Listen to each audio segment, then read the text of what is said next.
Welcome to Down Home Delicious. I'm Chef Suzanne. Today we're going to take a road trip to right here, Appleton, Wisconsin, because this week we're celebrating Wisconsin School Garden Day. So I thought it would be a fun thing for us to do to create a culinary herb container garden together. So I've got a bunch of wonderful plants, herbs, and even a tomato plant and some fruit. And we're going to start by talking about what you need to set up your container garden. The first thing you really need is a good potting mix. Now, they make potting mixes that are specific for edible foods, herbs, and vegetables, that kind of thing. They also make just an all-purpose potting mix. So I'm using an all-purpose potting mix. If you have any doubt of what to use all-purpose. It's going to work just fine for you. The other consideration when doing your culinary herb garden is, are you going to have it inside all year round? Are you going to be outside? I have mine indoors during the winter, but then I put it outside when it gets warm, sometime maybe in June or July. So if you have a lovely well-lit window in your kitchen or in your living room, it makes a beautiful display. I think we can all agree. So lighting is the second consideration that when you're starting your container garden. The third thing is food for your garden. So a good edible food for an edible garden is what you're going to look for. They have organic, non-organic, not very much difference in pricing. And then the other thing about doing a culinary container gardening is it's very cost effective for you at home. If you go to the grocery store and buy this little packet, it's less than 1 ounce of a herb. This is basil. This package was $3. These little plants that I bought, they cost about $3. The difference is you're going to reap the benefit all year long on all of your herbs as long as you take good care of them. And then the other really neat thing about buying your own herbs are that most of them come, if you find the brand that is Culinary Herbs at your garden center, and they have these at pretty much all the garden centers in this area. They actually have recipes on the back of each one. So this one is for the chives, and the recipe on the back is for an herb butter, which is really interesting because we're actually going to make herb butter a little bit later in the video. So this is going to be a fun project for the whole family. So what types of herbs do we have? Well, there's annuals. So an annual is going to be an herb that only grows for one season. It's not going to come back. A good example of that would be basil. The second kind is a biennial herb.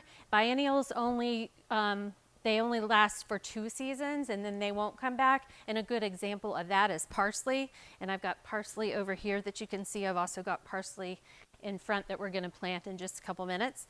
And then the third kind is a perennial. Perennials are herbs and fruits and vegetables that are going to come back every year and get bigger and hardier. Good examples of that would be oregano, rosemary. The one thing you really have to be concerned with these particular herbs, they are very resilient and they come back and they get bigger and bigger every year. So if you start a container garden with these hardier perennials, you're going to wind up having to divide them and put them in other pots, or some of them that will actually make it through the winters here in Wisconsin, like the rosemary and the oregano. You can plant outside if you want to, but I just like to have them close at hand in my own garden, not have to go out into the yard and pick. If I have them right in front of me when I'm cooking, it makes it very convenient. So those are the 3 types of herbs and vegetables and fruit plants you'll be looking for. The thing that I wanted to concentrate on for our container garden are companion planting. What do I mean by companion planting? I mean herbs or fruits and vegetables that can exist in the same planter. And that's really important because if you plant, say, your basil with your rosemary, basil requires a moister soil, so you need to water it more. These herbs in front here, the basil, the tarragon, the cilantro, and the parsley, all require a damper, moister environment to thrive. Whereas the hardier ones, the rosemary, oregano, our lavender, and our thyme, they require an arid climate and a drier soil.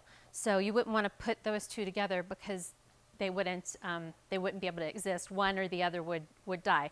So if you think you don't have a green thumb, you probably want to go with some of the herbs that require a drier environment, Or you do what I do at home, and I just know that Monday is always watering day. One day a week is usually plenty for all of these, and you'll be able to tell if they need a little bit of more water or less plant. So let's throw our plants together in this planter. I have picked, this is an inexpensive plastic container. You can get these for about $3. And then I've got just a watering dish to put underneath it that costs less than $1.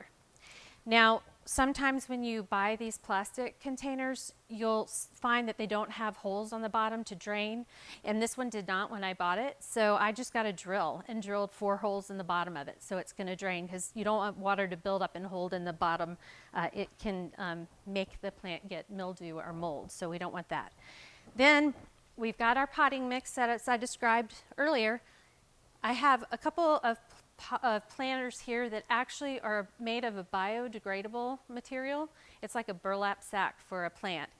And you peel off the plastic, so you'll see the plastic on the one that I didn't unwrap. You peel off the plastic, and then you pull the bottom off, and it's got just it feels like cloth, or it feels like a paper towel is what it really feels like. You're just going to take the bottom off and nest it down. You want to have about an inch between the top of your plant and the top of your planter, so that you have space to add more soil, but also so when you water it doesn't overflow. The one that still has plastic on, it's got a little tear piece there, and then you can just unwrap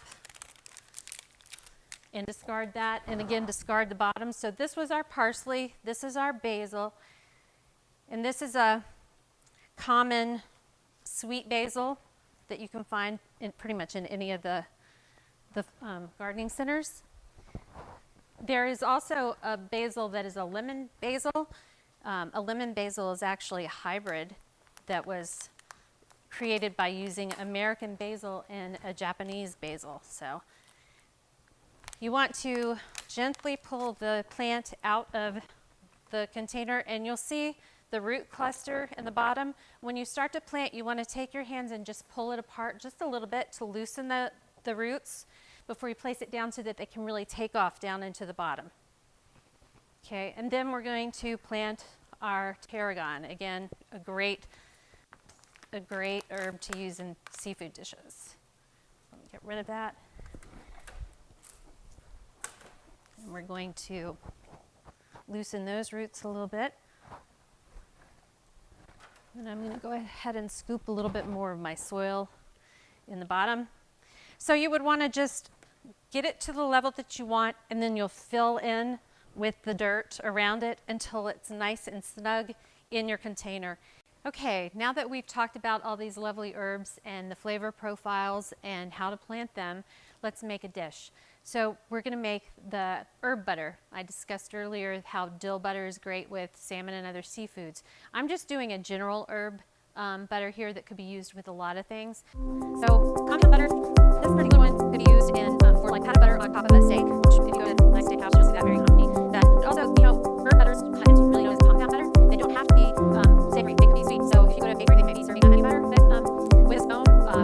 Dill butter, again, is very popular with like biscuits. So there's any number of ways you can utilize compound butter, so don't just think of it in terms of savory. So we're going to add our pound of butter that's been softened. Okay, then we've got our lemon zest that we're adding, our lemon juice, and then again, I'm just going to sprinkle to my taste, so a couple of pinches of salt, or 2 overpowering, and that is salted butter. As I mentioned before, in cooking videos, we don't use salted butter ever unless the recipe says it. Okay, so now we're just going to cover that up.